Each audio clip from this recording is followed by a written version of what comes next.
In this section, we will look at how some Republicans are opposing the deal to raise the debt ceiling, which could jeopardize the U.S. economy and credit rating.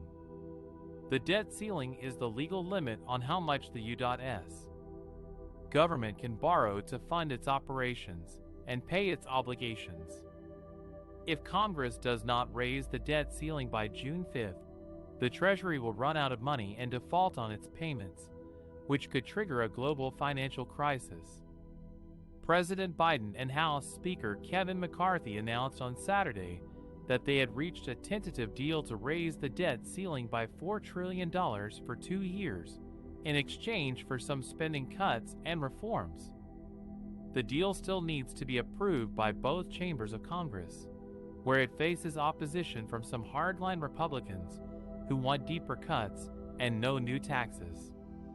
Some of the Republicans who have vowed to vote against the deal are Lauren Boebert of Colorado, Ralph Norman of South Carolina, Andy Biggs of Arizona, Marjorie Taylor Greene of Georgia, and Matt Gaetz of Florida.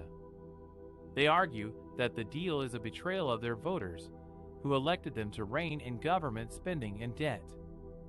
They also accuse McCarthy of giving Biden a free pass on his agenda without extracting enough concessions.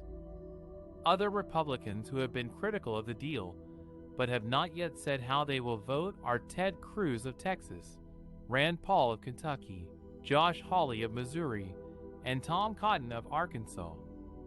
They claim that the deal does not address the root causes of the debt problem, which are Biden's policies on immigration, climate change, health care, and infrastructure.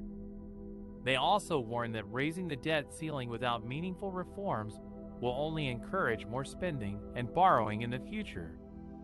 The opposition from these Republicans could make it difficult for McCarthy to secure enough votes to pass the deal in the House, where he needs a simple majority. He may have to rely on some Democrats to support the deal, which could anger his own party base. The deal also faces uncertainty in the Senate, where it needs 60 votes to overcome a filibuster. Some Democrats may oppose the deal for not being ambitious enough or for cutting programs that benefit their constituents. The clock is ticking for Congress to act before the deadline. If they fail to raise the debt ceiling, the consequences could be dire for the U.S. and the world. The U.S. could lose its AAA credit rating, which would make borrowing more expensive and reduce confidence in its economy. The U.S.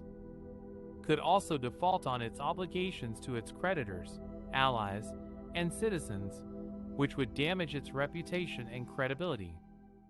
The U.S. could also face a recession, higher inflation, lower growth, and higher unemployment. The stakes are high for both parties and the country as they try to reach a compromise on the debt ceiling. Will they be able to overcome their differences and avoid a default? Or will they let their ideology and politics get in the way of their responsibility? Stay tuned for more updates on this developing story. The debt ceiling deal that President Biden and Speaker McCarthy have agreed to in principle is not a win for the American people. It is a win for the Republicans who have been sabotaging the recovery and the safety net for millions of Americans. The deal includes some spending cuts that could affect programs such as coronavirus relief, food assistance, and IRS funding.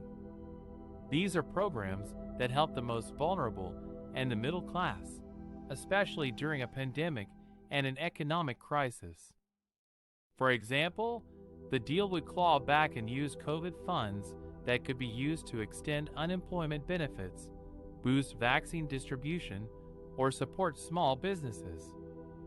It would also impose new work requirements for food stamps and other government aid, making it harder for poor Americans to access them.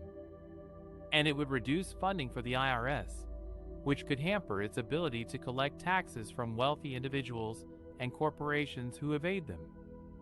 These spending cuts are not necessary or justified. They are part of a Republican agenda to starve the government of resources and undermine its role in providing public goods and services. They are also hypocritical, given that Republicans had no problem raising the debt ceiling and increasing spending when Trump was president. The debt ceiling deal is a bad deal for America. It does not address the root causes of the debt, such as the tax cuts for the rich and the endless wars. It does not invest in the future, such as infrastructure, education, or health care. And it does not protect the most vulnerable, such as children, seniors, or people with disabilities. The American people deserve better. They deserve a government that works for them, not against them. They deserve a government that prioritizes their needs, not their donors.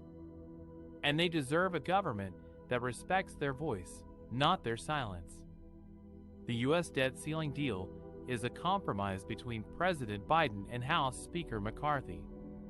It aims to avoid a default, but does not address the long-term debt problem. Here are some of the main points of the deal. The deal would suspend the debt limit until January. This would allow the government to borrow more money to pay its bills and avoid a default that could harm the economy. The deal would also cap non-defense spending for the next 2 fiscal years. Non-defense spending would stay roughly flat in 2024 and increase by 1% in 2025. This would limit the growth of government programs and reduce spending by at least $1 trillion over 10 years, according to the White House. The deal would fully fund medical care for veterans, including a fund for those exposed to toxic substances or environmental hazards. This would honor the commitment to those who served in the military and protect their health. The deal would rescind some unspent money from previous COVID-19 relief bills, such as rental assistance, small business loans, and broadband internet for rural areas. This would save some money and redirect it to other priorities. The deal would expand work requirements for some adults receiving food stamps. It would raise the age limit from 49 to 54 for childless, able-bodied adults who have to work or meet other criteria to get food stamps. This would encourage more people to find jobs and reduce dependency on welfare. The deal does not address the long-term debt problem. The U.S. debt is projected to reach 107% of GDP by 2030, according to the Congressional Budget Office. This could pose risks for future generations and limit fiscal flexibility in times of crisis. The deal is a compromise between Biden and McCarthy that avoids a default, but does not address the long-term debt problem. It has some benefits and some drawbacks for both parties. It still needs to pass Congress before June 5th, when the U.S. could run out of money to pay its bills.